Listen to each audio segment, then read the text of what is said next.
जीत हासिल की है गाजियाबाद में। नहीं, देखिए, मैं जैसा आपको पहले ही कह रहा था कि जब नतीजे आएंगे तो आप देखेंगे कि न सिर्फ भारतीय जनता पार्टी के जो हमारे उम्मीदवार हैं वो जीते हैं, बल्कि जबरदस्त वोट से वो जीते हैं। ये आपको देखने को मिलेगा। एक चीज और मैं बता दूं, अभी आप देखिए कि स्वार जो विधानसभा है उसको हमने जीतने का काम किया है उपचुनाव में, और 96 जो विधानसभा उपचुनाव हो रहा है 96 में, उसमें भी भारतीय जनता पार्टी लगातार अपनी बढ़त को बनाए हुए है और वहां भी हम जीतेंगे। यानी उपचुनाव में भी हम जीतेंगे, और जो नगर पालिका के, नगर पंचायत के और नगर पालिका परिषद के भी जो नतीजे आएंगे उनमें भारतीय जनता पार्टी जबरदस्त जीत के साथ आज जनता का आशीर्वाद हासिल करेगी।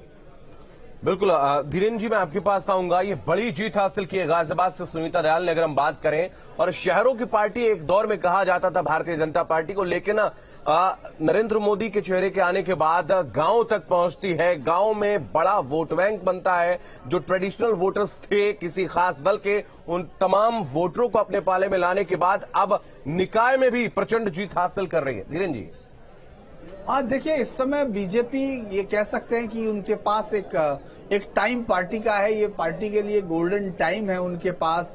इस समय उनके पास एक ऐसा नेता मौजूद है जो अपने नाम से वोट खींच रहा है, न केवल इस राज्य में बल्कि बाहर से भी खींच रहा है, और बाहर के राज्यों में भी उसकी मांग है। तो ऐसे में Yogi Adityanath law and order का एक पूरा, अगर मैं ये कहूं कि एक चेहरा बन चुके हैं यहाँ स्टेट में। लॉ एंड ऑर्डर को उन्होंने बेहतर किया है। इसके साथ साथ अगर हम लोग जो विकास की बात है तो वो अब उनके पास गिनाने के लिए काफी काम है वो, और कोई भी बड़ा करप्शन या कोई भी इस तरह की कोई चीज सामने नहीं ला पाए। मुद्दे हैं तो अगर वो लोगों के साथ जो एक लंबा दौर था कोरोना का वो भी बीत चुका है। उसके बाद पार्टी जो बेहतर कर सकती थी खासतौर से सामाजिक योजनाओं का, तो उनका भी आपने देखा होगा हर रैली में वो अपनी इन योजनाओं को गिनाते थे। लेकिन जो सबसे बड़ी चीज है, अगर आपको मैं ये कहूं इस पूरे चुनाव की, तो योगी आदित्यनाथ अपने आप में जो लॉ एंड ऑर्डर की सही स्थिति का परिचायक हो गए हैं।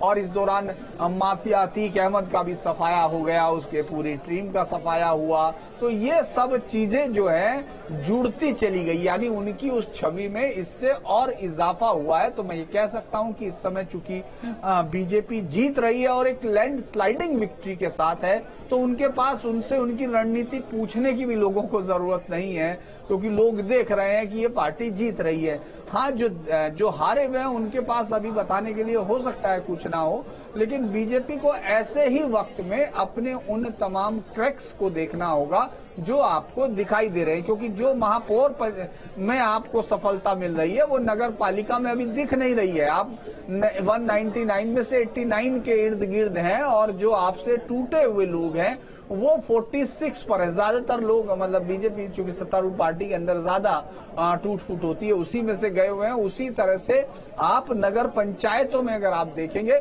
वहां भी लगभग 142-48 के करीब जो निर्दलीय हैं, जो टूटे हुए हैं पार्टी से, वो जीते हुए हैं, जो कि 152 की टैली के पास अभी बीजेपी जाकर रुकी हुई है। तो बीजेपी को ये तमाम चीजें जरूर देखनी होंगी, लेकिन इस समय उन्होंने एक शानदार जीत की तरफ बढ़ते हुए दिख रहे हैं। तो मुझे लगता है कि वो इस जीत पर शुभकामनाएं लेने के जरूर अधिकारी हैं। उनके कार्यकर्ता इस वक्त जो है सड़कों पर, अगर वो खुश हैं तो उसको उन्होंने हासिल किया है। बाकी पार्टियों के लिए ज्यादा चिंता का विषय है।